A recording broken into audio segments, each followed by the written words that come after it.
What's up my nasties? I hope you are freak leaking, chilling and having a good ole time and getting ready for some more good vibes. I hope you guys are enjoying book 5 of my episodic autobiography, because honestly, being a knight is pretty cool and I have some very fond memories. But yeah, I don't want to spoil anything for you guys because I know at this point you have super high expectations for all of my content, and I don't blame you. Let's go. The Grail of Dank Blaze Chapter 2. The Perilous Journey. I looked at the nasty little man, aka the King Arthur Nasty the boy, and was like, huh? He was like the Grail of Dank Blaze, my boy. It will lift the lame not chill curse that ruined my body and my visage, as you can see. I was like, yes sir, as a knight, I will bring you your desired Grail of Dank Blaze. Where might I locate the Grail? He looked at me with one eye wide open, and the other eye half closed, his eyelid drooping. Okay, Sir Nasty Jack. You and your homie will have to travel through the Abyssal Marsh, find your way through the forest of not chill vibes, fend off the beasts in the caverns of extinction, scale the cliffs of agonizing and painful death, cross the arid desert of Abaddon, and finally climb to the holy summit of Mount Oblivion. There, you will find the Grail of Dank Blaze. My liege, I said, desperately trying to maintain my composure in the face of these strenuous tasks set before me. I will need provisions, and a map if I am to undertake this staring quest. He grinned slyly, and snapped his fingers.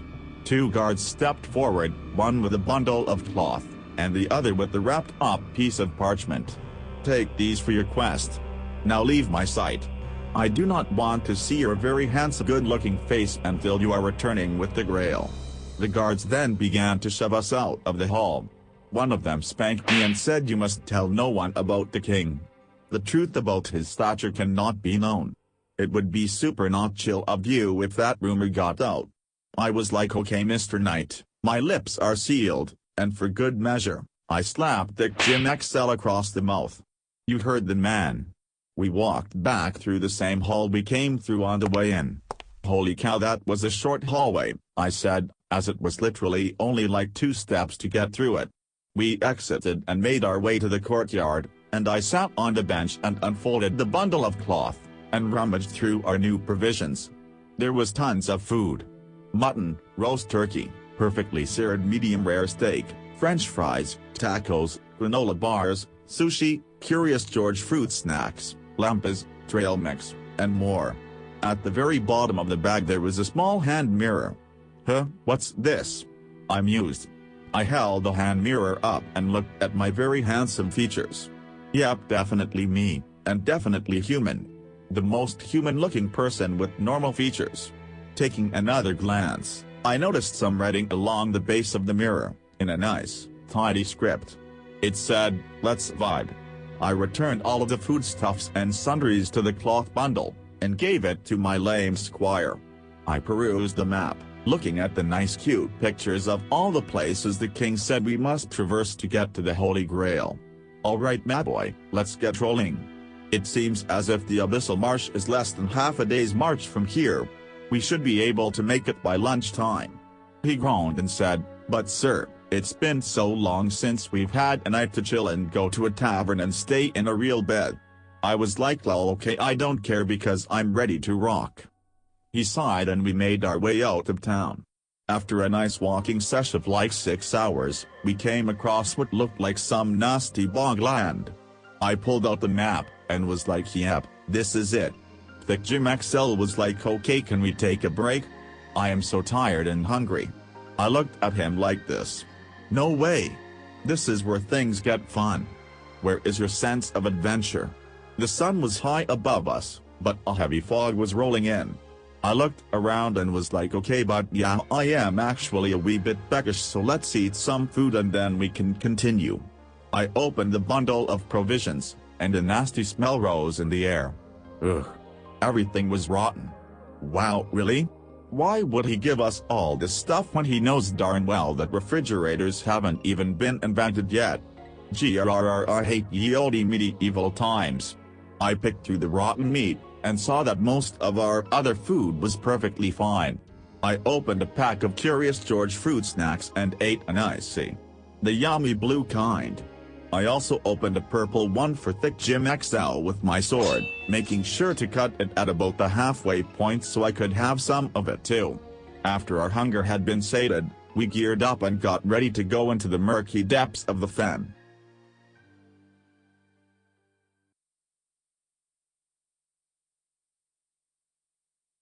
Hello. Nasty Jack here with another amazing rating for you. 10/10. 5 stars. Certified fresh on Rotten Tomatoes. You already know what I'm talking about.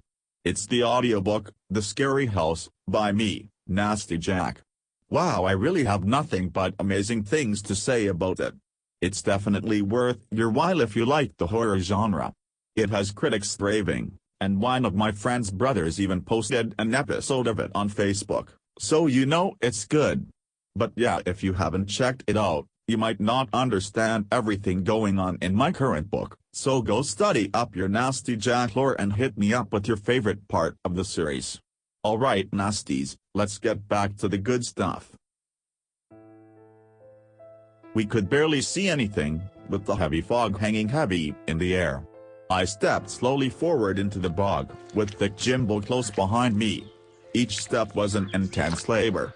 It was a real slog marching through the deep muck and mud. At some points, it was all the way up to my waist, wading through the swamp. But eventually, I felt solid ground underneath my feet. It seemed as if we had made it through the worst of it. Thick old Jim was like, "Wait.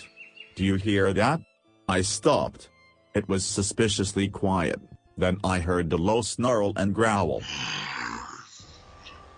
"My sword," I said. Jimmy boy handed me my sword, and in front of me, I saw a giant rat. It was the size of a really big rat. Gross. It bared its fangs at me and hissed. I lunged, and like a sweet anime samurai, I drew my sword and cleaved the creature in twain. Its blood spewed everywhere, but before I could realize what was happening, I heard a scream. I looked behind me, and 4 more of these giant rats had surrounded my sweet little boy. "Don't move," I shouted. I did a sweet whirlwind attack, spinning my body and sword and killing 2 of the creatures with ease. Thick Jim XL hit one of the rats over the head with a chair that he had procured from our camping set, but the last rat was too quick. It lunged at me. Its teeth sunk into my reliable armor, and I smacked it with the pommel of my sword, dazing it, then slayed it with the deft stab to the eyeball. I did a quick check to make sure our surroundings were safe, then made sure that the rat that Jim had hit was slain as well. "Phew," I said, wiping my brow with my forearm. That was spooky.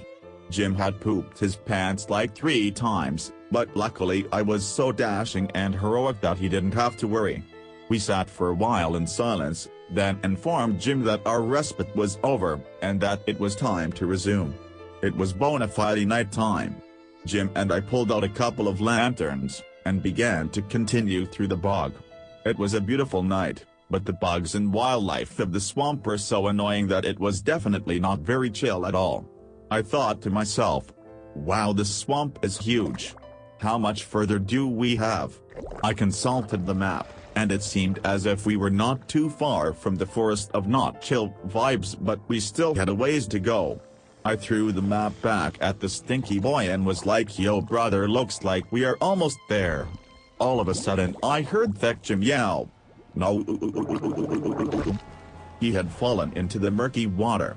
Diligently, I sat waiting, looking for a sign, but all I could hear was the bubbling of the marsh. I knelt, holding my sword's grip with both hands, leaning on it for support. Oh glorious St. George Washington, patron saint of dank memes, please help me save my dumb little squire the Thick Jimbo. I come to you asking for intercession on behalf of his mortality and all of my stuff that he stupidly dropped into the swamp.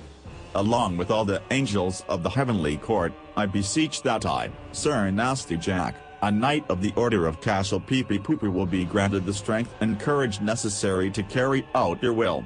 Amen. Just then, Thick Jim XL's hand shot up out of the swamp. I put my sword down and removed my heavy cuirass, making the motion of a cross over my heart with my right hand, then dove into the water.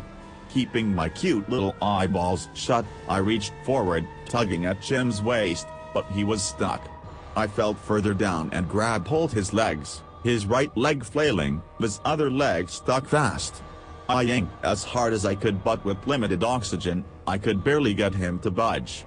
The poor little dude was obviously almost out of breath, as he began to move less and less, eventually stopping altogether. My own head was getting dangerously close to falling asleep without my permission. With the last of my strength, I gave one tremendous tug, and my squire's leg came free. Dragging his limp body and all of our stuff to a small clearing of packed dirt, I pulled him up and sighed heavily. I took a closer look and saw that he wasn't breathing. No. My guy. I forgot his name. Oops. Just then an unbidden vision formed in my mind, and I knew what I had to do. I curled my right hand into a fist, then extended my pinky. With incredible force, I drove it right into his solar plexus.